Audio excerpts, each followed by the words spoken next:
हरियाणा के पलवल जिले से एक बड़ी खबर सामने आ रही है। आपको बता दें कि Mumbai Dadri railway crate corridor जमीन अधिग्रहण अवार्ड घोटाले की जांच की आंच पलवल जिले के 3 एसडीएम सहित 22 कर्मचारी व अधिकारियों तक पहुंच चुकी है।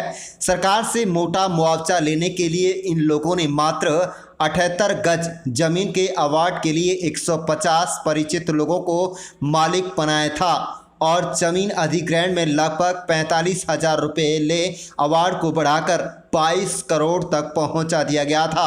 जिसके बाद पलवल जिले के अधिकारियों की यह कार्रवाई रेलवे विभाग को रास नहीं आई और मामले की शिकायत रेलवे विभाग से पलवल के डीसी और हरियाणा के सीएम से की है। आपको बता दें कि हरियाणा की भाजपा सरकार दूसरे कार्यकाल में घोटाले अब सामने आने लगे हैं। ताज़ा मामला Mumbai Dadri railway crate corridor जमीन अधिग्रहण का है। सन 2018 से अब तक पलवल जिले में रहे अधिकारियों और कर्मचारियों पर जमीन अधिग्रहण में अपने परिचित लोगों को लाभ पहुंचाने के आरोप लग रहे हैं। यह खुद रेलवे विभाग में पलवल के डीसी और हरियाणा के सीएम से शिकायत कर लगाए गए हैं। जब मामले की जांच की गई तो Mumbai Dadri railway crate corridor जमीन अधिग्रहण अवार्ड में घोटाले की बू भी आ गई। साफ तौर पर अधिकारियों और कर्मचारियों की लापरवाही की जांच रिपोर्ट में दर्शाया गया है। रिपोर्ट में 3 सब डिविजनल मजिस्ट्रेट, 5 तहसीलदार, 6 रजिस्ट्री क्लर्क, पटवारी व 2 उच्च अधिकारियों के नाम भी शामिल किए गए हैं। आप देख रहे हैं अपने शहर की तमाम छोटी बड़ी खबरें। हमारे चैनल को सब्सक्राइब जरूर कर लीजिएगा। जो है मुंबई रेलवे कॉरिडोर में जो अनियमितताएं बरती गई जमीन अधिग्रहण में एसडीएम सहित कई जो लोग हैं अधिकारी हैं जांच के घेरे में हैं, सस्पेंड भी हुए हैं कई एक एसडीएम को। क्या था इस बारे में जो घोटाले सामने आया है? मैं समझता हूँ 67 मतलब छोटी सी जमीन के 150 लोग दावेदार बना दिए गए। लेकिन मैं एक बात बहुत स्पष्ट तौर पे कह दूँ, आदरणीय मोदी जी के नेतृत्व में, मनोहर जी के नेतृत्व में कोई भी कोताही करने वाला, गलतियां करने वाला, प्रदेश और देश के पैसे को खुर्द-बुर्द करने वाला कोई भी कितना भी बड़ा व्यक्ति हो वो बचेगा नहीं, उसको उसके किए की सज़ा मिलेगी। ये दरअसल जो मुंबई दादरी रेलवे कॉरिडोर है ये उसका मामला है। कुछ अधिकारियों ने एक साजिश के तहत कुछ ज़मीन का हिस्सा अधिग्रहित नहीं किया। एक साजिश थी अधिकारियों की और उस मामले को दबाए रखा। जब दोबारा से उसका एक प्रूव हो गया, मैप बन के गया, तो अधिकारियों ने कहा कि इसमें इतनी ज़मीन की हमें और ज़रूरत है जो इन्होंने अधिग्रहित नहीं की थी। जब दोबारा से उस ज़मीन को अधिग्रहित किया गया तो इन्होंने जो अधिग्रहित करने का जो एक नोटिस जारी होता है जिसके तहत आप ज़मीन को नहीं बेच सकते, उस नोटिस को इन्होंने दबाए रखा। इनकी जानकारी में था लेकिन सर्कुलेट नहीं किया उसे, और उस जानकारी में आने के बाद इन लोगों ने ज़मीन की खरीद फरोख्त शुरू कर दी।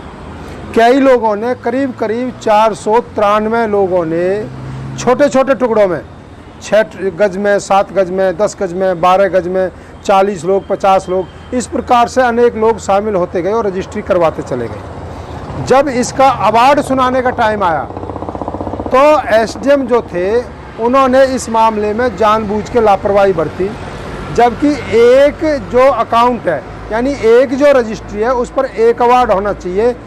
एसडीएम ने लाभ दिलाने के लिए अनेक लोगों को, उसमें जितने लोग रजिस्ट्री में थे सबका अवार्ड घोषित कर दिया। इस मामले का जब अमाउंट करीब 22 करोड़ रुपए के लगभग पहुंचा तो रेलवे ने इस पर आपत्ति जताई।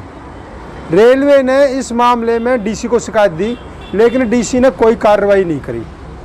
तब रेलवे विभाग ने इस मामले की शिकायत सीएम को करी तो सीएम ने इसकी विजिलेंस जांच करवाई और विजिलेंस ने रिकॉर्ड सील किया, और रिकॉर्ड सील होने के बाद एक कमेटी गठित की गई जिसमें एडीसी, सीओ जिला परिषद और डीआरओ को शामिल किया गया, और उस कमेटी की निगरानी जो फरीदाबाद मंडल के कमिश्नर हैं संजय जून जी, उन्होंने की थी। और कमेटी ने जांच में ये पाया कि इसमें एसडीएम खासकर कंवर सिंह ने जानबूझ के लापरवाही बरती है और एक घोटाले के तहत बरती है। लापरवाही भी नहीं कहेंगे, हम ये कहेंगे कि उन्होंने जानबूझ के एक साजिश के तहत एक घोटाले को अंजाम दिया है ताकि वो इसका लाभ ले सके रेलवे से।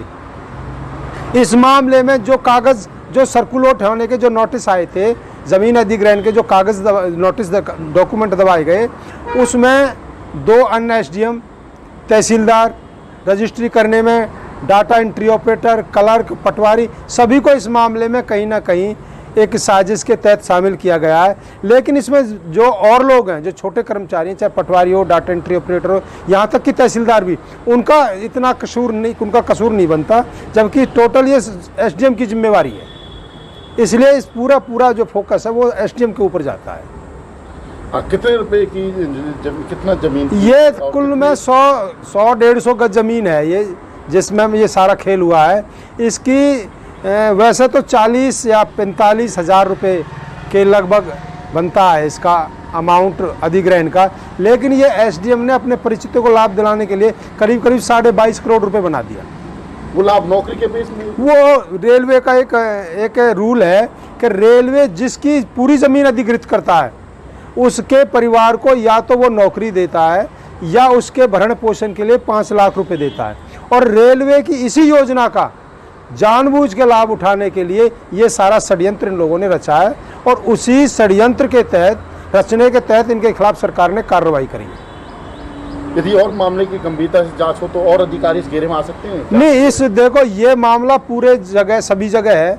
हरियाणा में जांच हुई है इसकी, फरीदाबाद में भी जांच हुई है, रेवाड़ी में भी जांच हुई है, नूह में भी जांच हुई है, लेकिन कई जगह, लेकिन सबसे बड़ा मामला पलवल में ही उजागर हुआ है। लेकिन उम्मीद ये जताई जा रही है अगर इस पूरे मामले की जांच की जाए तो इसमें और भी तथ्य मिलेंगे और भी लोग शामिल हो सकते हैं।